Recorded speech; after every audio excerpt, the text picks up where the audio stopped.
My daughter, Kuri, has DRPLA, a disease that causes atrophy of the brain. It is hereditary and progressive. Kuri is bedridden. My husband, Chiaki, passed away 7 years ago from this disease. I wrote OHANA Family in hopes of finding a cure. I pray that I can save my daughter. Chapter 5. Objectivity. Sometimes I find myself looking at my own situation with surprising objectivity. I'm beginning to think that this may be a good thing for me. By looking at the sadness and anger that I would never be able to bear if it were just Kuri-chan's mom, I may be trying to crawl my way out of it. The fact that Kuri is becoming unable to do things and the way that Chiaki is progressing, my feelings at that time. None of these things are part of the normal life that most people experience. When I think about it like that, it can be said to be a very interesting thing. For example, even if Chiaki's illness progresses, it doesn't always stay the same but goes up and down.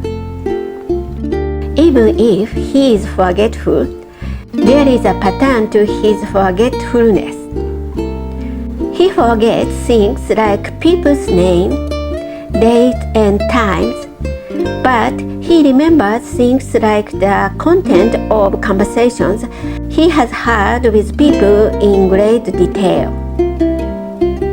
In terms of forgetting, I would say that I forget things more often. Or rather, there are too many things I have to deal with, and it feels like I'm exceeding my tolerance level. When high school started, we had a meeting with the teachers to discuss Kuri's care, and we talked about her illness and medication. I don't remember much about the meeting, just that it happened.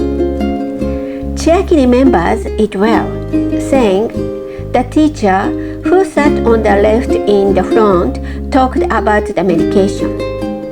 For me, it was just something like that happened.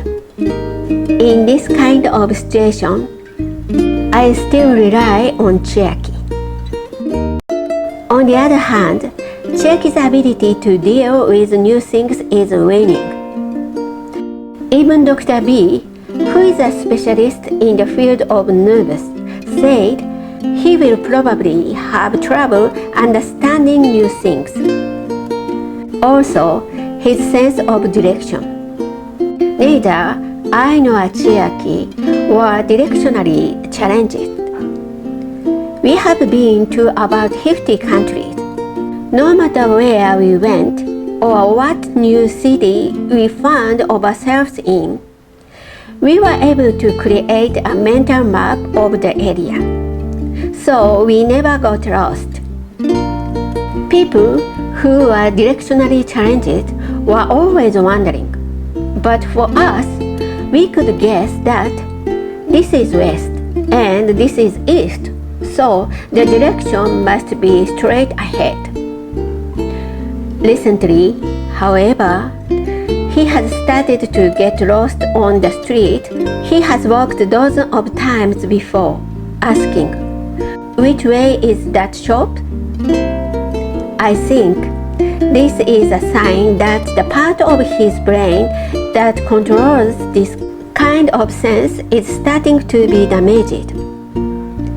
Even if we say simply that the disease has progressed, I think that we change gradually in certain ways and in relation to other things too. I find this very interesting. I am also looking at myself from the outside. When Kuri stopped talking, at first it was really painful, and still is. But there is a part of me that is seriously thinking about how to get Kuri to speak. And even though it was so painful, how did I get to the point where I was thinking about overcoming that and getting her to speak? There is a part of me that is interested in that process. Kuri's moaning and Chiaki's jerking, a form of involuntary movement, wake me up several times at night. But somehow, my body holds out. Where does that come from? Perhaps it's because I have time to look at things objectively. If that's the case, I think I should be grateful for my previous job. From now on, I want to continue to develop my ability to look at things objectively whenever things get tough.